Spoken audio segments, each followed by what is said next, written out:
Hi, and welcome to Small Publishing in a Big Universe in the middle of February. This month we have author Vanessa MacLaren-Wray talking about her novel All That Was Asked and her short story Parish Blue. Coming later this month from our sponsors. From Paper Angel Press's short fiction program comes Paul S. Moore telling us about Andrew's Accidental Mental Dental Love Call in War Mage, the extended edition. L.A. Jacob has rewritten a slightly different story than the one she originally wrote with Jake Logan. With more details and character development, L.A. Jacob makes magic plausible in 2004 Afghanistan. And in the Dragon Gem series comes Grey Mother Mountain by new author Elise Russell. At the center of the galaxy rests a mystery, a fully functional space station abandoned by an alien race for centuries. Now a thriving hub for interstellar commerce and tourism, the station still contains more mysteries than you might imagine. The truck stop at the center of the galaxy.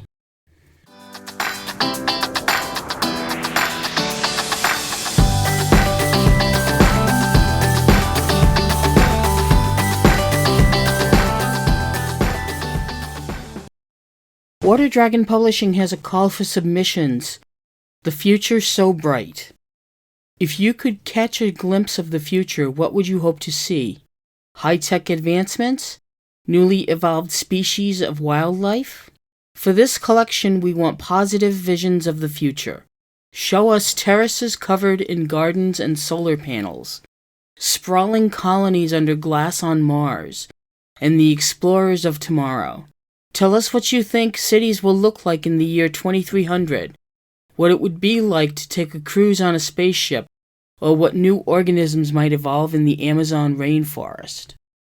For more information, see this page on their website, waterdragonpublishing.com/submissions/future-so-bright.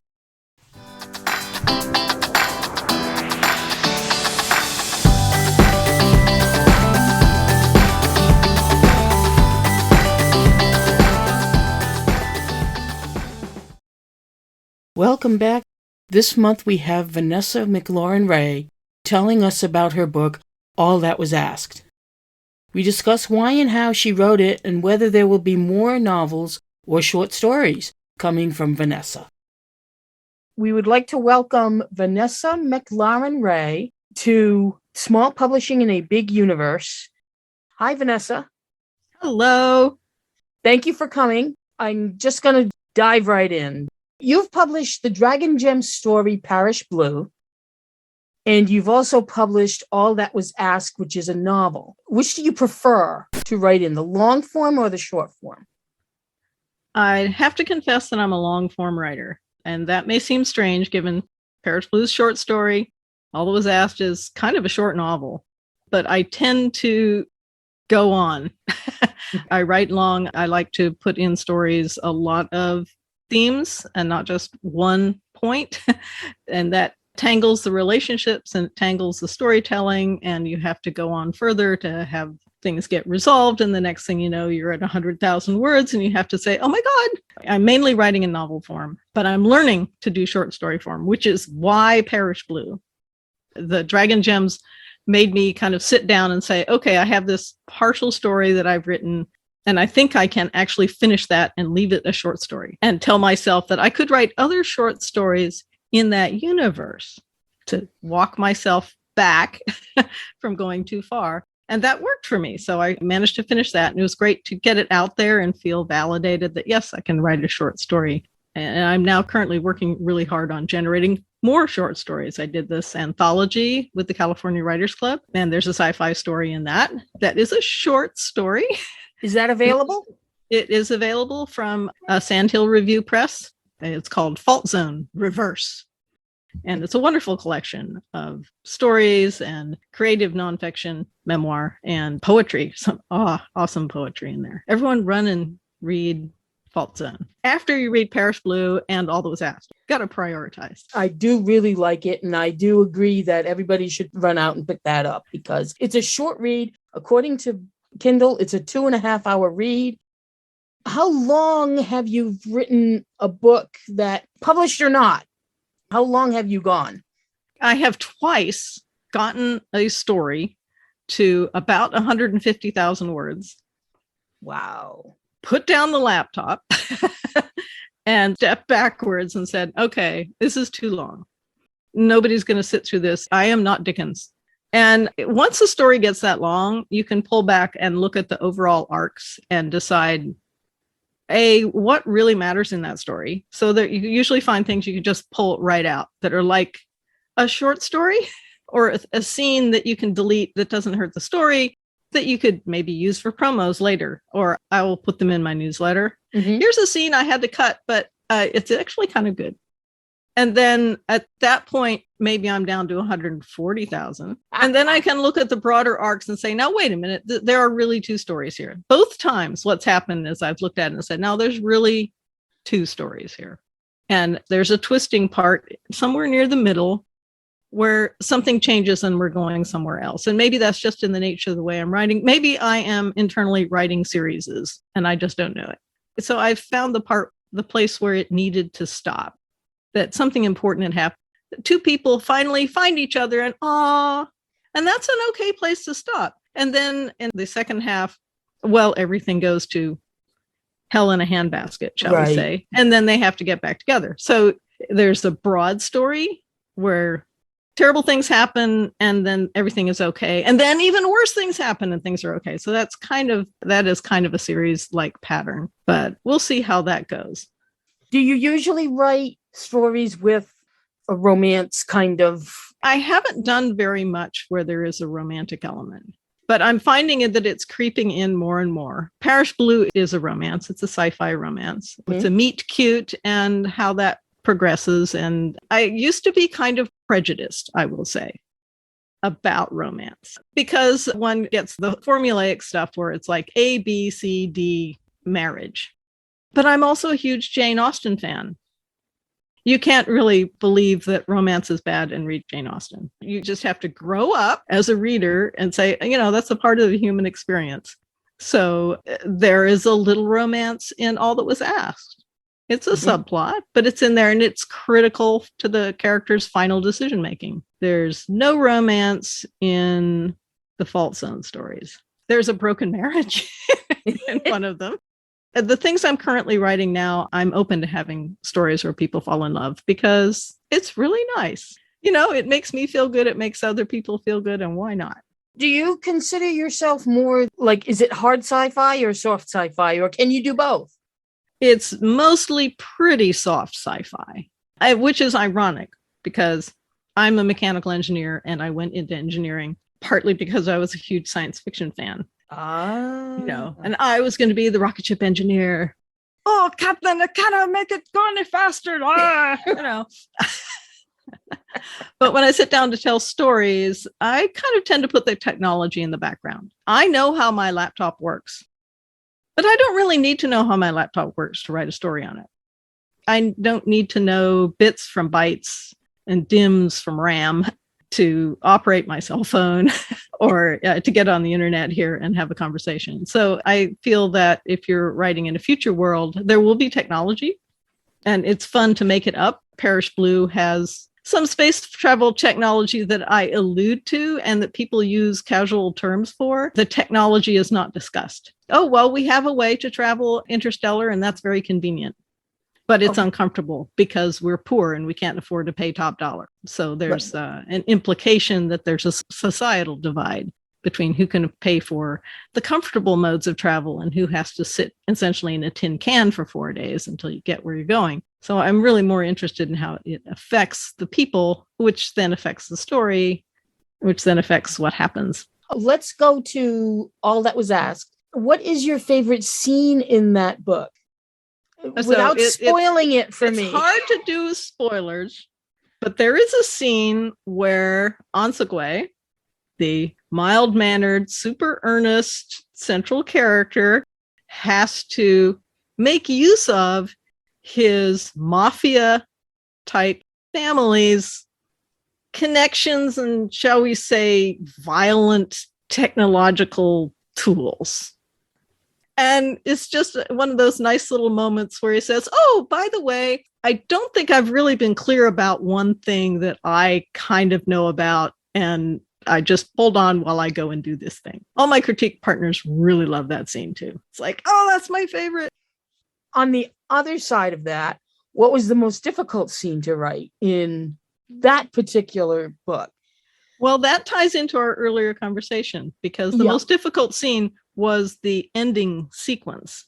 Okay. Because when I got to that point, to be honest, I wasn't sure where I was going to go. He has to make a choice where to go, what to do. It wasn't really clear to me how he was going to resolve that, because is he going to go off and adventure in the other universes? Woo! Or is he going to stay home? And there's a tension there. And I wasn't quite sure how that was going to resolve because of the romance element. That was really hard. And the thing that was good was taking it to my critique partners and having them argue about it.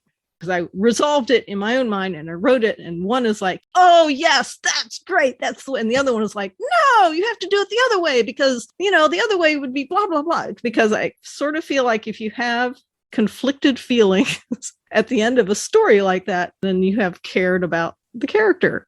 That these people whose main job as my friends was to tell me what was wrong with my story were arguing about how I should end it, told me I was doing it right. Yeah, it's kind of like a political thing where if everybody in the is angry, then you have found the compromise that's going to work. And for me, in practical terms, it sets it up better for sequels, the way I resolved it. Also, in a mechanical way, makes it easier for me to write the follow-on books. So do you consider yourself then more of a discovery writer than a plotter? Yeah, definitely. And I have tried planning. Mm-hmm. I've tried laying it out point by point by point. And if I do that, then it goes in a drawer because my entire creative energy system says, okay, we're done.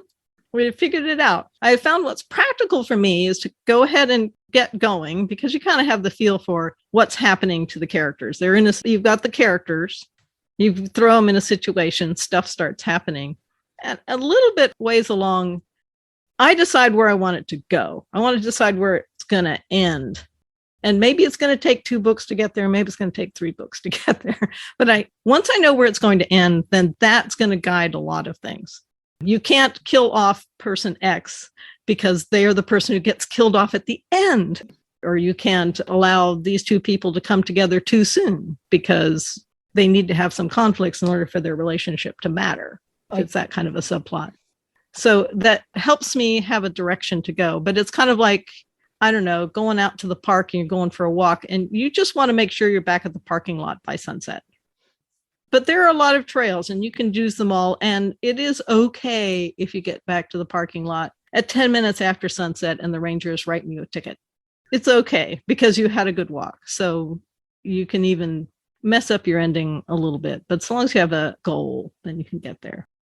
You've published in 2 different places. You've published with Water Dragon Publishing and you've published in an anthology with Sandhill Review Press and the California Writers Club. Yeah.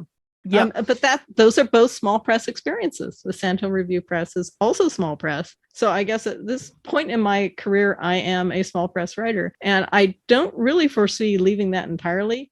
Mm-hmm. However, I am working to acquire an agent and move some of the work I'm working on into more traditional publishing, or at least to some of the bigger sci-fi, smaller presses. Partly because I have a little bit too much to dump on Water Dragon. I mean, my TBP pile is pretty big at this point. Well, that's good to have a nice backlist. Yes. Just want to get it out. I'm not very interested in pure self-publishing.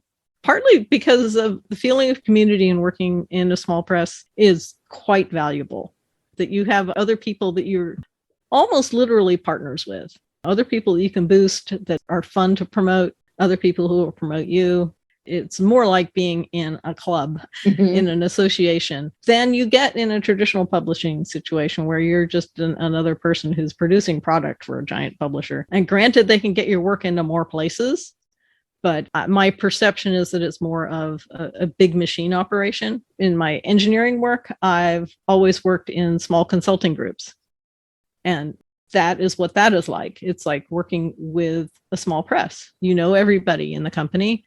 You know where your work is critical, and you know who else needs support at any given time. But we have, as consultants, we've worked with very large companies, major utilities, giant corporations, and the people who work in those businesses have a very different kind of lifestyle. I always enjoyed sticking with my small consulting firm, but we got to travel around and do a lot of things. So I want my books to travel around and do more things. How can people contact you, and where can they contact you? You mentioned a newsletter. I have a website. The website is Cometary Tales. Cometary, like as in having to do with comets. Cometary Tales, TALES.com. And at that spot, you can sign up for my newsletter, which delivers you a sneaky free sample of all that was asked. I'm pretty sure it still does that when you sign up.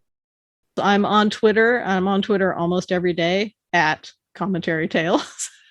I have a Facebook page, but it's fairly static. It is also at Cometary Tales. Detecting a theme here. Twitter might be the easiest, quickest place because it has a link to everything else, and I'm always present on Twitter. Good, that's where people can get you. Okay. Yeah. Totally so agents, call me. Well, Vanessa, thank you very much for joining me. And yes, thank you. Right. This was really fun.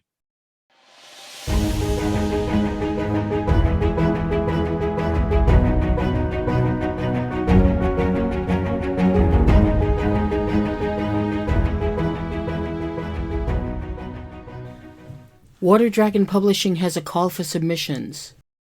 Corporate Catharsis, the Work From Home Edition. The pandemic came and the world changed. Lives have changed, work has changed. The boundaries between reality and fantasy have become as blurred as those between life and work. Corporate Catharsis, the Work From Home Edition, gives you the opportunity to explore the impact of the COVID pandemic on your personal and professional life through your fiction. For more information, see their website, waterdragonpublishing.com/submissions/corporate-catharsis-2022.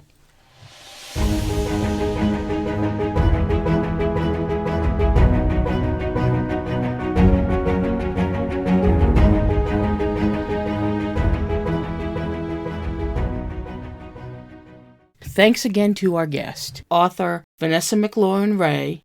We plan on publishing new episodes every second Wednesday of the month. Watch for new episodes around that time. Music is provided by Melody Loops.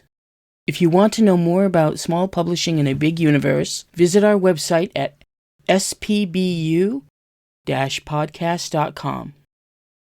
A listing of all the books mentioned this month is available there on our marketplace. Tweet us at spbu-podcast and like us on Facebook at spbu-podcast. This podcast was recorded and edited by yours truly, L.A. Jacob. This month's episode was sponsored by Paper Angel Press and its imprints, Water Dragon Publishing and Unruly Voices. If you like this podcast, please leave us a 5-star review, or you can contact us via our website, spbu-podcast.com. Thanks for listening, and talk to you soon.